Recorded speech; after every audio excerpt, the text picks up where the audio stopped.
Mangwana ni mwalelepo vukenjani class vana ve Africa. Good morning, Africa, and a blessed Easter Monday to you all. Welcome to Africa Good Morning, where we embrace this day of renewal by spotlighting Zambia, a nation of vast wilderness, a political scene unsettled by disruptions and bold strides like the revived power line to Tanzania.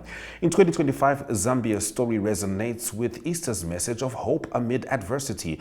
Zambia's landscapes are a marvel. Victoria Falls, shared with Zimbabwe, dazzles as the Zambezi drops 108 meters, luring travelers. South Luangwa National Park, famed for its leopards, and Kafue, among Africa's largest reserves, anchor 19 national parks across 22.4 million hectares.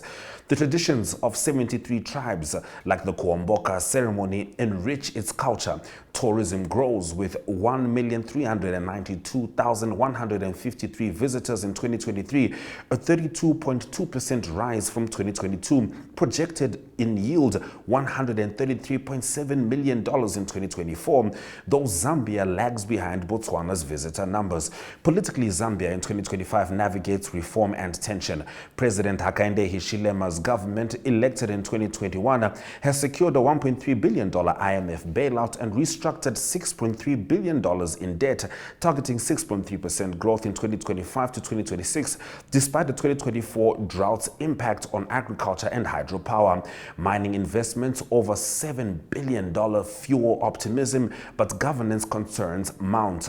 The administration faces criticism for curbing dissent, with restrictions on public gatherings raising alarms. Former President Edgar Lungu, a persistent disruptor, has added to the unrest after a December 2024 Constitutional Court ruling barred his 2026 presidential candidacy, citing his two prior terms. Lungu's provocative April 2025 speech hinting at regime change drew police warnings for public disorder, further polarizing the political climate.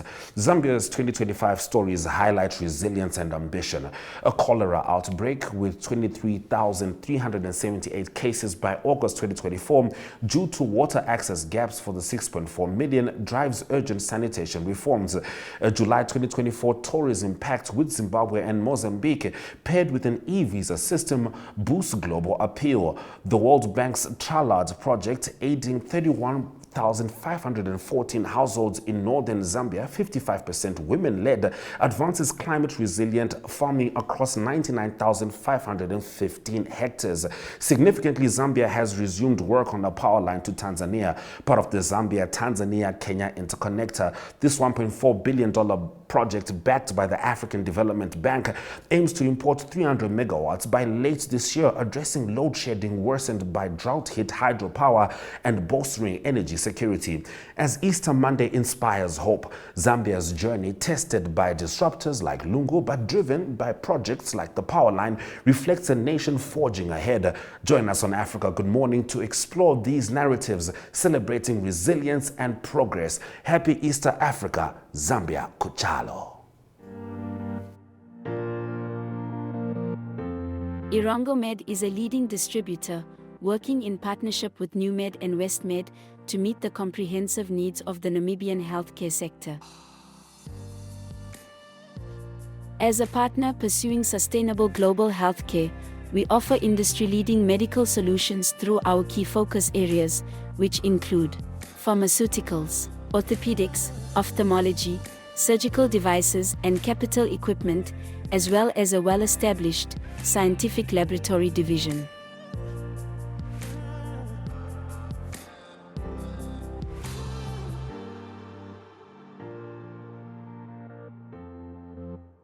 In healthcare, Irongo Med is committed to making a difference. What about you?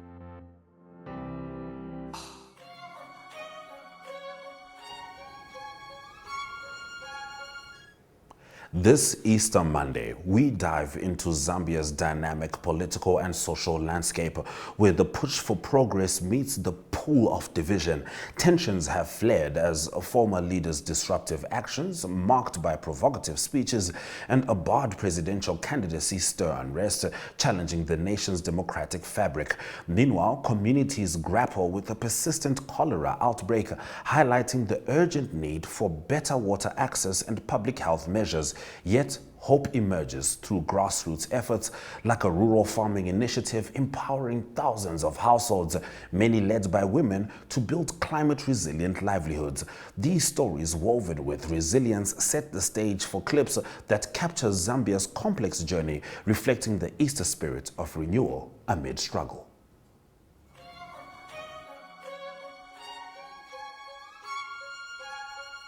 On 2 occasions, President Hakainde Hichilema has told the nation that Zambia is going to do constitutional amendments. So he did this on Women's Day and Youth Day. So, but in all these 2 occasions, the president spoke like as if consensus was reached with members of the public.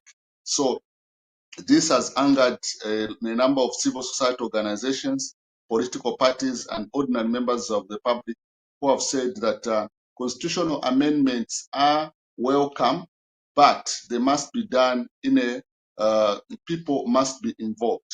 So State House did say that there was consensus, but the church mother bodies have said that they were never consulted in terms of the government having a draft constitution.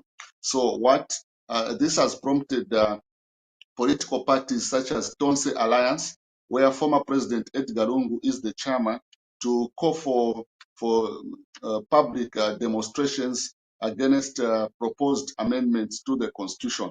So police, following that development, police have turned down the Tonse Alliance request for clearance for the planned nationwide protest against the proposed constitutional amendment. Police did cite concerns about public safety, order, and security.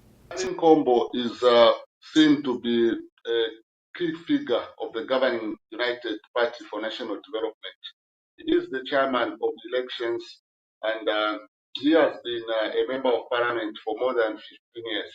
So in terms of experience, he's one of their best members of parliament, and the dismissal came as a shock to many Zambians, including senior members of the UPND who went on social media expressing their shock.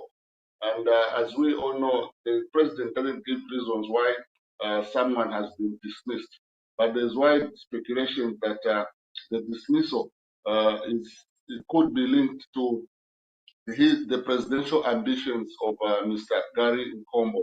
But Mr. Gary Nkombo on several occasions has denied having presidential ambition and trying to challenge President Hichilema to any elective convention that the governing party may have. Then also Mr. Nkombo, when he was dismissed, on Saturday, he held a handover ceremony to the new member, to the Minister of Local Government, something that is rarely seen, considering that the new Minister of Local Government has not been sworn in. So it was somehow unprocedural for him to hand over keys to someone who has been appointed quite okay by the president. But in terms of the procedure of him being sworn in, that has not been done. So we are yet to see, because in his constituents, there are some people who have also praised President Hichilema for firing him, accusing him of not bringing development to Monze, to Mazabuka constituents. Fuel prices in Zambia is ravaging. It's 35 kwacha per liter, which is about more than $1.50. And so when the Energy Regulation Board issued a statement to say Zambia has the 3rd lowest fuel prices amongst 8 countries in Eastern and Southern African region, a number of citizens went on social media to condemn that statement, asking to say, let's do a comparative of prices in those countries you are saying holds the highest price of fuel as compared to Zambia. So this has been going on, and people are saying the government needs to be serious and desist from mocking the people. So the Energy Regulation Board reports that as of last year, Zambia ranked third in petrol affordability in the region, following behind Botswana and Tanzania. For diesel, Zambia holds the fourth lowest prices, towering behind Botswana, Tanzania, and South Africa. So they are saying all these countries you are saying Zambia, you are comparing them in terms of fuel. Their salaries compared to Zambian salaries and the power of the currency are not matching. So this statement is just there to mock Zambian people who have complained that the price of fuel is beyond their reach. Zambian doctors successfully removed a complex brain tumor from a 71-year-old man. Do take us into this and your other current affairs stories. Yes, thank you very much. Indeed, the surgery was performed by doctors at the Levi Mwanawasa Teaching Hospitals on an elderly man aged 71 from northern part of Zambia in Kasama, to be specific. He was presented with a huge brain tumor weighing about 200 grams, which was located on very important and dangerous structures of his brain. So with an increase in advanced technology, Zambian doctors have been able to increase competent personnel and increase healthcare coverage. So this brain tumor, among other complicated diseases of the central nervous systems, have increasingly become a major problem in Zambia. And doctors have been working very hard to ensure that these patients are treated locally and so that the government saves money. So this tumor had caused weakness on the patient's right rims, so he would experience headaches and seizures with loss of consciousness. So because of this milestone achievement, the minimum cost of this procedure abroad is about 10,000 United States dollars, translating to about 280,000 kwacha, which the Zambian government has been able to save as a result of this treatment being performed locally. Then moving on to my second story, President Hakainde Hichilema last week toured hostels for students at higher learning institutions. So he went to the Lijwe campus, University of Zambia, Palavana University, and Chalimbana universities. So at all these universities, the president made the directive that construction works for these projects should be expedited so that students can have a nice and good accommodation. So he says the hostels should be completed as soon as possible so as to decongest the existing hostels. Then the president also says this government is committed to invest in education in fulfillment of his campaign promises. Our viewers may wish to know that in Zambia, the government is providing free education from primary into secondary. So it is something that the President Hakainde Hichilema has been firm to ensure that there is provision of quality education. So that is why he's called on authorities to ensure that the contractors who are building the hostels complete the works so that students who qualify to these universities are afforded quality and affordable hostels. Then lastly, in my current affairs story, the Zambian government is in two arms against former President Edgar Lungu. So this time around, it concerns his health. Our viewers may wish to note that the former President, Mr. Lungu, has been out of the country for close to 2 months, where he's undergoing medical reviews. So what happened last week was that the permanent secretary in the Ministry of Information held a media briefing and did disclose the illness of President Lungu, something that was not received very well by the family of Mr. Lungu, because according to the daughter, Tasira Lungu, she did say that President Lungu has not spoken to anyone about his illness, and the permanent secretary of information disclosing the illness of President Lungu in a public meeting is something that the family did not take kindly.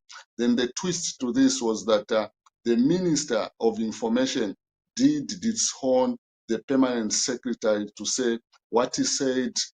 He said it in his own personal capacity. But what the minister did not clarify on whether the government was going to apologize to the office of the 60th president, considering that the permanent secretary who disclosed the illness of Mr. Lungu to the public did so in his personal capacity. So we are yet to see what will happen going forward. A Tanzanian and 2 Zambians have been arrested for trafficking 33 protected wild birds, including eagles. Yeah, so the incident has disturbed members of the environmental protectors and campaigners. The incident, which involved the smuggling of 33 protected birds, including eagles, white eagles, red birds, and shoebies from Tanzania to the Democratic Republic of Congo, passing through Zambia, has disturbed the Department of National Parks and Wildlife. And because acting on a tip-off from members of the public, the duo who were transporting these protected birds were arrested in Mbala, northern province of Zambia. So these birds have since been taken into care, and authorities are asking members of the public who may have any information of any other person who could have been involved into the smuggling of these protected birds to come forward. So a 51-year-old Lusaka woman, Sylvia Mutaba Kalaba, has been committed to the Lusaka High Court after skeletal remains, believed to be those of her husband, were found in her home. Yeah, quite a rare story there. So this happened in January this year when the family of the late husband inquired, and when they didn't get information as to where their relative was, they decided to go and visit physically. And when they reached the home of the deceased, the family locked themselves inside, and they could not allow them to check whether their relative was alive or not. So upon this happening, the family of the deceased went and got police who came, and when police forced their way inside with a search warrant, they found a shocking discovery of the skeleton of the deceased, who was believed to have died about 2 years ago.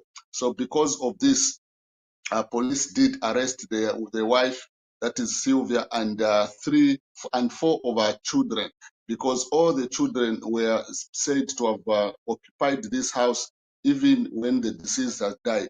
So the police did arrest the wife, 4 of her children, but one of her children, who is below 15 years, has been released.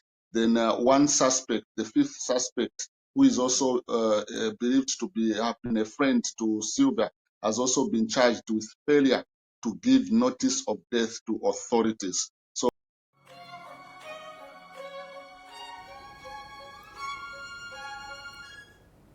Zambia's tourism and art scene shines as a beacon of creativity and opportunity. A new regional tourism agreement has opened doors to the majestic Victoria Falls and sprawling national parks, inviting travelers to explore the Zambezi's wonders. At the same time, the arts pulse with innovation as local creators weave cultural stories into vibrant works, from traditional ceremonies to modern expressions. These efforts, alongside a major energy project linking Zambia to its neighbors, signal a nation embracing its potential. Our clips will transport you to these vibrant spaces, celebrating Zambia's beauty and ingenuity as it forges a brighter future this Easter Monday, keeping in mind that some of the art stories aren't necessarily arty, but certainly from the artists.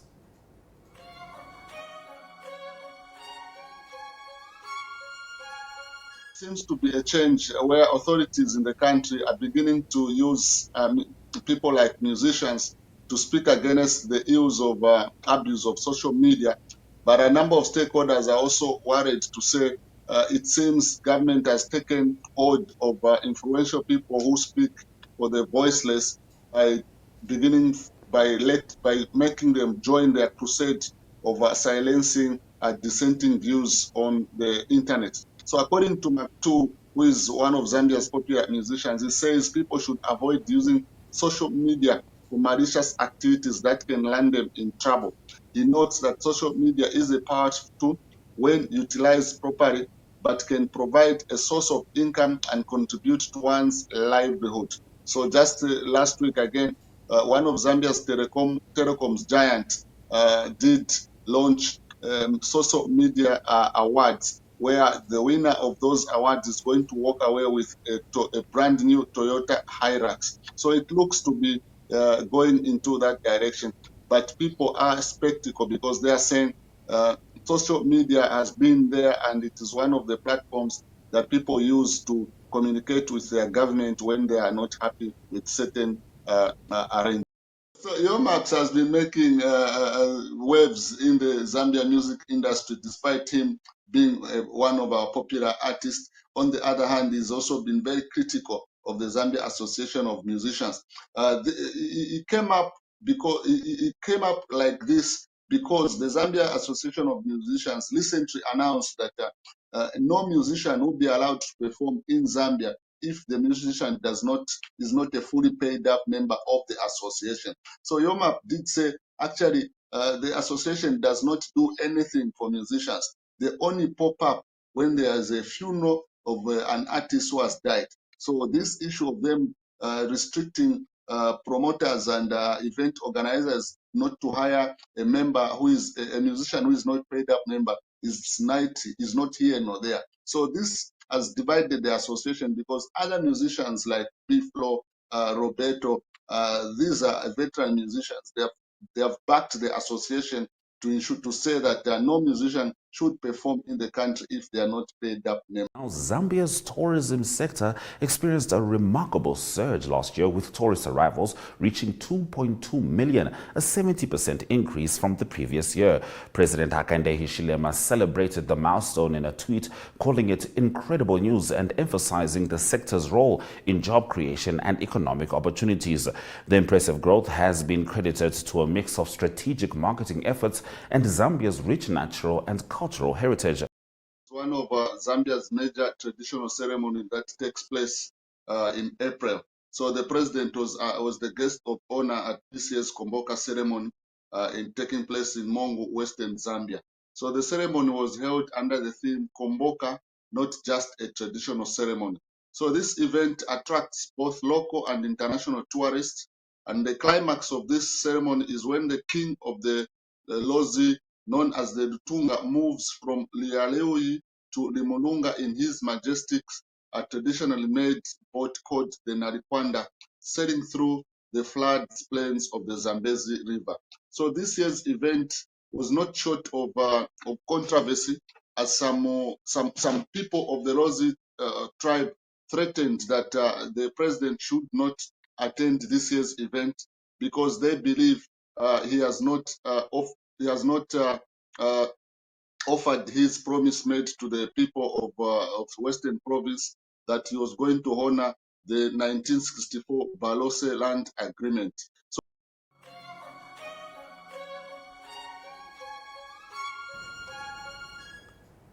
Thank you for staying with Africa Good Morning as we shone a spotlight on Zambia. DSTV 285, GoTV 25, OneUp2.com and Network Media Hub is precisely where you can find us. I think you noticed earlier I said Zambia Kuchalo, loosely translated is Zambia to the world. From me, Ashwin Berry and the Africa Good Morning team, happy Easter Monday. Sweda Zaganaka.